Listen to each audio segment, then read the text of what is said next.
Starting from the first phase of the evolution of human thinking, I think the humanity is thinking and brooding much over the word happiness, how to be happy, where happiness lies, and what is the definition of happiness. Here we will try to collect several views about happiness. At the outset, very eminent people have pointed out that religion is not a necessity to be happy. But to be happy, one should have a profound philosophy of life, and the basis and the premise must be ethics and values. Happiness cannot be bought. Indeed, money has a very little to do with it. A man gets to know what he misses when he is away from it. The present world, where people surrounded by so many opportunities and advantages to be happy, nowhere in the world people feel they are so happy and secure. Why this is happening? What is the advanced civilization and most prosperous country like America? People crave for happiness and fulfillment of happiness.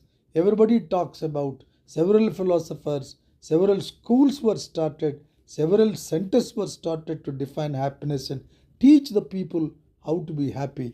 But happiness has to start first of all from the mind of each individual, his concept and his perspective of happiness, how he can create a happy life, what is the country giving him, and what he is getting out of it to be happy, and what he is contributing to the society so that society will be happy. Why this is happening?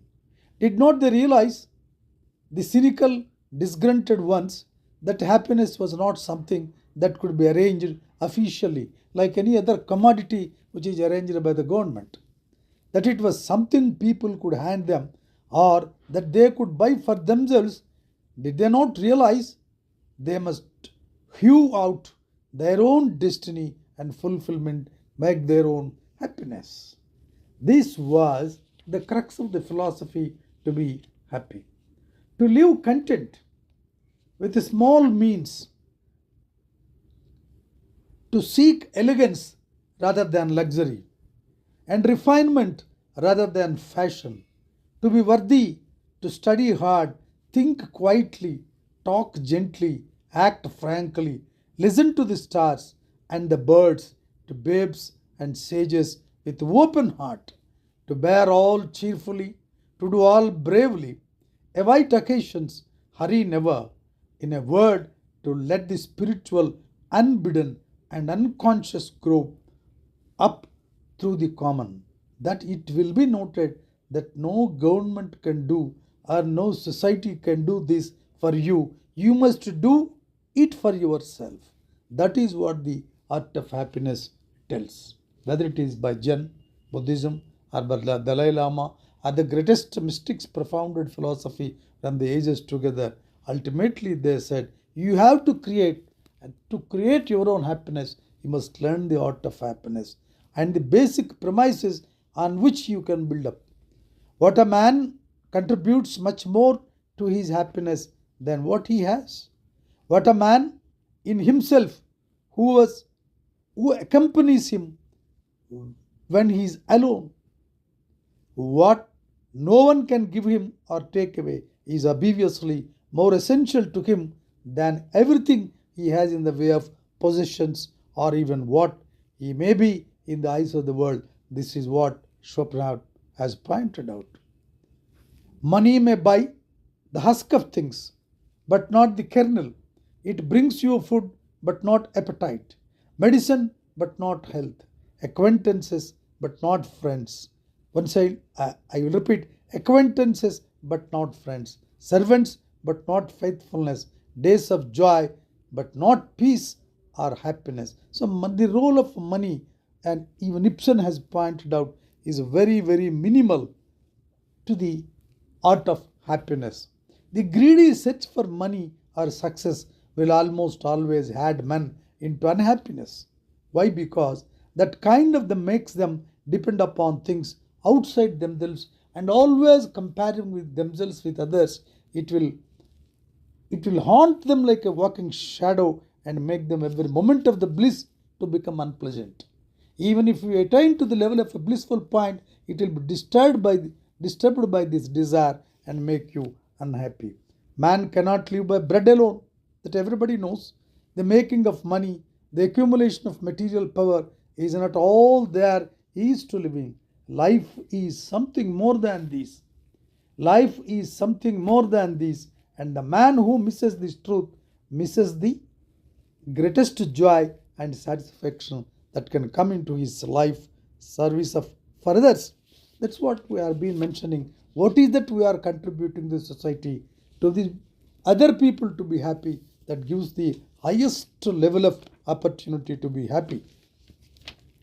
After all, it is good to have money and the things that money can buy, but it is good too to check up once in a while and make sure you have not lost the things that money cannot buy.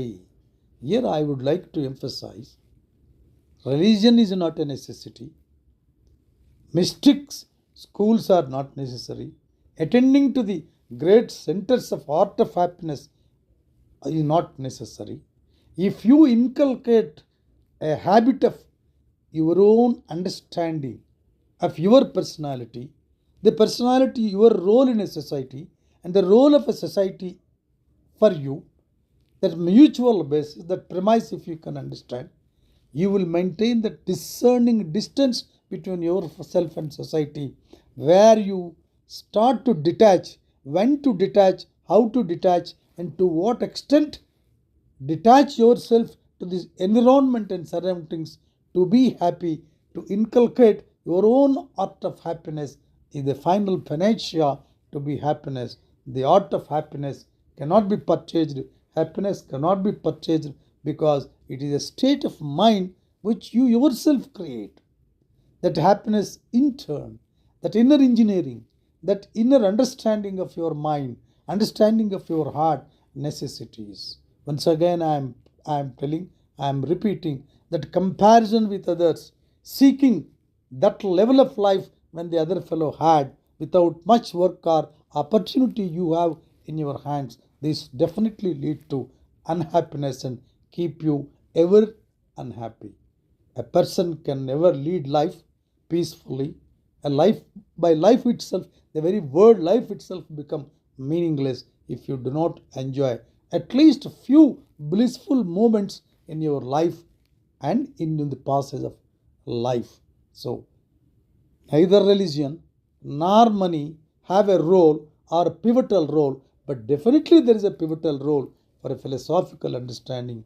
Have a concept of your own, have a philosophy of your own, basing on the premise of working on the premise of ethics and reality.